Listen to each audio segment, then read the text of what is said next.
كيفاش تربح في اي حاجه وتوصل للهدف ديالك، سواء كان هذا الهدف متعلق بالصحه، العلاقات، البيزنس، المبيعات او اي حاجه. هادشي اللي غنشوفوا اليوم مع اليكس هورموزي في المحاضره ديالو هاو تو وين ات انيثينغ. اللي ما عرفش، اليكس هورموزي هو رجل اعمال امريكي، الثروه ديالو تقدر باكثر من 100 مليون دولار امريكي، وعنده جوج من انجح الكتب واكثرهم مبيعا على امازون. هذه المحاضره دوا فيها على 5 العناصر الاساسيه: شنو خاصك دير، كيفاش ديرو، علاش ديرو، شكون خاصك تولي باش ديرو، وامتى الوقت المناسب باش تبدا.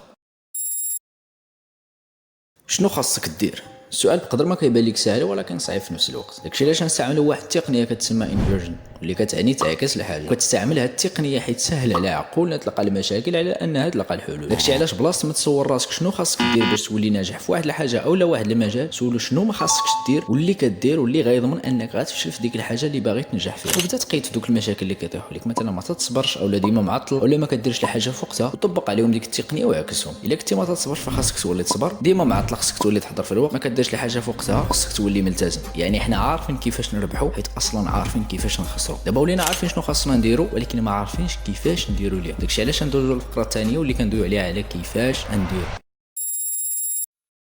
اغلب الاحيان ما كنديروش الحاجه حيت ما بسطناهاش لاقصى درجه باش تجي في نفس درجه الفهم والاستيعاب ديالنا، باش في التالي تجينا سهله نديروها. اذا كل ما كانت عندك مهارات اكثر ودرجات الفهم طالعه، كل ما كتجيك سهله دير داكشي اللي خاصو يدار، والعكس كذلك صحيح. وبالتالي فالمشكل هنا هو مشكل معرفي لا غير. نعطيك مثال باش تفهم. انت عندك مشروع وباغي تكبر وتوصل لبزاف ديال الناس، فاش تسول شي حد عارف يقول لك مثلا دير الاشهار. الناس اللي فاهمه في المجال وعندها درايه بالاشهار والتسويق الرقمي غتمشي تطبق داكشي ديريكت. الناس اللي مهارتهم على قد الحال في هذا المجال غتسول شنو هو هذا الاشهار، وبالتالي كتبدا معاه ازيرو، شعل البيسي، دخل الفيسبوك، قاد صفحه الى اخره. من هنا كنستنتجوا انه الحل باش دير الحاجه وتبسطها لمراحل صغار لدرجه تبان لك مستحيل تفشل فيها. وما حدنا كندويو على كيفاش دير ليها، فغنطرقوا ثلاثه الحوايج مهمه اولا ثلاثه المفاهيم. اول حاجه هي الليرنين او التعلم، واللي كتعني نفس الحاجه كطرا والاستجابه ديالك كتبدل. نعطيك مثال: الا جبت ورقه حمراء وصرفقتك، رجعتها لجيبي، عاود تجبد ديك الورقه الحمراء وعاود تصرفقتك، رجعتها لجيبي عاوتاني، عاود جبد ديك الورقه الحمراء وطاكيتي على راسك. هنا كنقولوا انك تعلمتي، يعني نفس الظروف كتخلق سلوك جديد.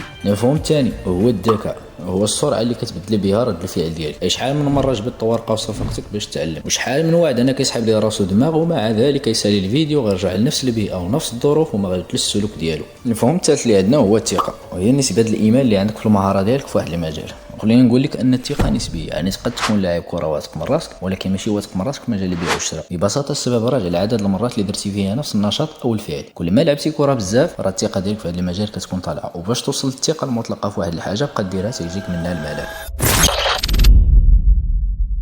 هاد الفقره كتنقسم لجوج محاور اساسيه: ظروف خارجيه وظروف داخليه. الصوره اللي قدامكم كتوري المراحل اللي كيدوز منهم اي واحد في طريقه لجهه الهدف ديالو. نحطوا مثال باش نفهموا مزيان هاد المبيان. نقولوا مثلا ان الهدف هو التنجاح في الاي كوميرس. الوغ ليطاب الاولى اللي كدوز منها هي انفورمد اوبتيميزم. هاد المرحله هي فاش كتشوف كلشي خربها فلوس من الاي كوميرس وكيقول لك راسك فرصه واعره هادي، خلينا نديروها حتى حنا، وكتبدا. بعدا كتوصل للمرحله الثانيه وكتبدا تعرف ان الاي كوميرس ماشي سهله كما كان تيبان لك، ماشي غير حط البرودوي في ستور وطلق الاشهار وبنادم غادي يجي يشري من عندك. هنا كتوصل للنقطه الفارقه وخلينا نسميوها الغربال. المرحله الثالثه وهي وادي الياس.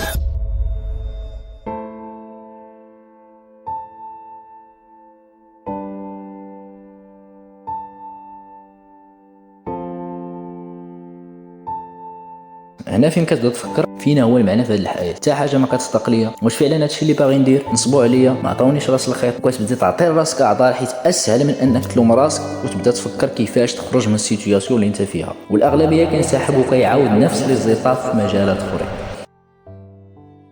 الناس اللي فاتوا من ديك النقطه او المرحله مرحبا بكم في ليطاب 4. هنا فين كطيح على القالب ديال الاي كوميرس وكتولي عارف انه كاينين شي حوايج اللي ما كنتيش عارفهم ودابا عرفتيهم ولا بقيتي كديرهم ومداوم عليهم وكتحسن من المهارات ديالك سواء في الاشهار او المبيعات غتوصل. هنا كتولي عارف كيفاش تربح وكدوز للمرحله الاخرى وهي مرحله التتويج او الفخر. مبروك عليك الربح. وخلي في راسك ديما هاد النقطات: كيربحوا فقط الناس اللي شادين في الحاجه بسنانهم وما كيطلقوش. ما تكونش من الناس اللي كيهربوا في الوقيته الصعاب، كون من هادوك اللي كيخرجوا منهم حسن. وتفكر ديما ان حتى واحد ما كيعاود قصه البطل اللي بدا ونجح. ندوزو دابا للظروف الداخليه اللي ما كتخليناش نديرو داكشي اللي خاصو يدار. اول حاجه كطيح على بالي هي التحفيز. منين كيجي التحفيز؟ التحفيز كيجي من الحاجه. امتى كيكون عندنا الدافع او الحافز باش ناكلو او نشربو، مثلا فاش كنحسو بالجوع او العطش. يعني الحاجه المستميته لشي حاجه هي اللي كتولد التحفيز باش دير ديك الحاجه. دابا نشوفوا كيفاش كينطبق هادشي على الفلوس او الحريه الماليه. الا فكرنا فيها شويه نلقاو انه الفقراء هما اكثر وحدين ما عندهمش الفلوس، مع ذلك ما عندهمش داك الحافز، وكنشوفوا بلي الناس اللي اصلا عندهم هما اللي كيربحوا ديما اكثر واكثر. السؤال هنا ماشي واش داكشي اللي كتقبل غلط ولا لا، السؤال اللي خاصك تسولو هو واش الحاجه ديالك لديك الحريه الماليه هي بنفس الدرجه ديال الحاجه ديالك للاكسجين وانت كتغرق، واش بنفس الدرجه ديال الحاجه ديالك للماكله وانت جيعان. اذا الحاجه اللي كتكون مبنيه على مساله حياه وموت هي بوحدها الكفيله بتوليد داك الحافز اللي انت محتاجه. خرج مع 5 الناس ملاعقين نهار وغتحس براسك فقير اكثر من الا خرجتي مع 5 الناس بحال. يعني خاصك تحس براسك فقير كما تحس براسك جيعان.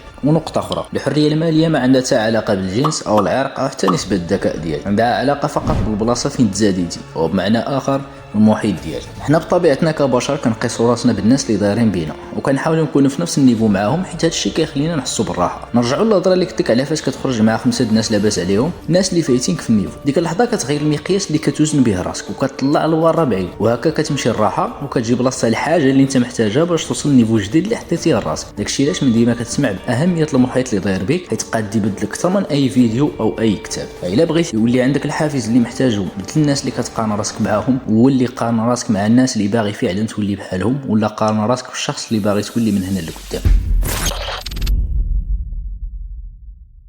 شكون خاصك تولي باش دير داكشي اللي خاصو يدار؟ خلينا نصحح ديك تولي، حيت ما كاينه حتى حاجه سميتها تولي واحد اخر. فاش كنبغيو نوصفوا شي واحد ديما كنوصفوا داكشي اللي كيدير، وكما كيقول ارسطو نحن ما نقوم به مرارا وتكرارا. يعني اللي كيشكل شخصيتك وكيحدد شكون انت هو داكشي اللي كدير، وبالتالي اللي عليك هو تشوف الشخص اللي باغي تولي بحاله ودير داكشي اللي تيدير بصفه دائمه.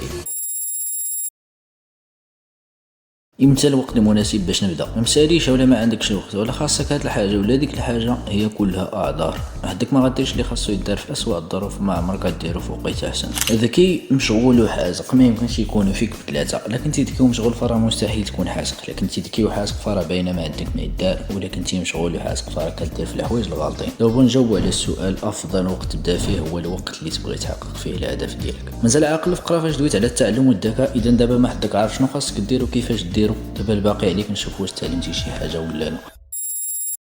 دابا نعاودو داكشي اللي قلنا قبل باختصار. صور راسك شنو الحوايج اللي كديرهم واللي ما كديرهمش واللي مخلينك ديما اللور. كتب دوك الحوايج وعكسهم باش تولي عارف شنو خاصك دير. بسط الحوايج اللي كتبتي بطريقه اللي يجيوك بها ساهلين لدرجه تحس براسك مستحيل تفشل فيهم. بقى تعاود دوك الحوايج تتحس براسك ولاو جزء منك، اولا كما قلت قبل تيطلعوا لك في راسك، وقبل ما تعيق تلقى راسك في البلاصه اللي كنتي باغي توصل ليها. ماشي سهله، ما عمرها كانت سهله، والا كلشي كان يدير داكشي اللي باغي يدير. اجيك اوقات صعاب ما غتنعش من قوه الستريس، يجيك الشك واش داكشي اللي كدير فعلا غيوصلك فين باغي توصل. اجي عندك بنادم يقول لك راك كضيع وقتك، يطيحوا لك فيديوهات كيدعموا الشكوك ديالك، ولكن خلي ديما في بالك انه كيما بغى يكون الاحساس اللي تتحس به داكشي اللي خاصو يدار خاصو يدار. اذا يا عزيزي المشاهد وصلنا للنهايه، وكما العاده ما كيهمش شحال من فيديو اتفرج فيه من هذه القناه او من قناه اخرى، ما عندك ما تتحركش توصل تطبق فرات، بقى ديما كتفرج.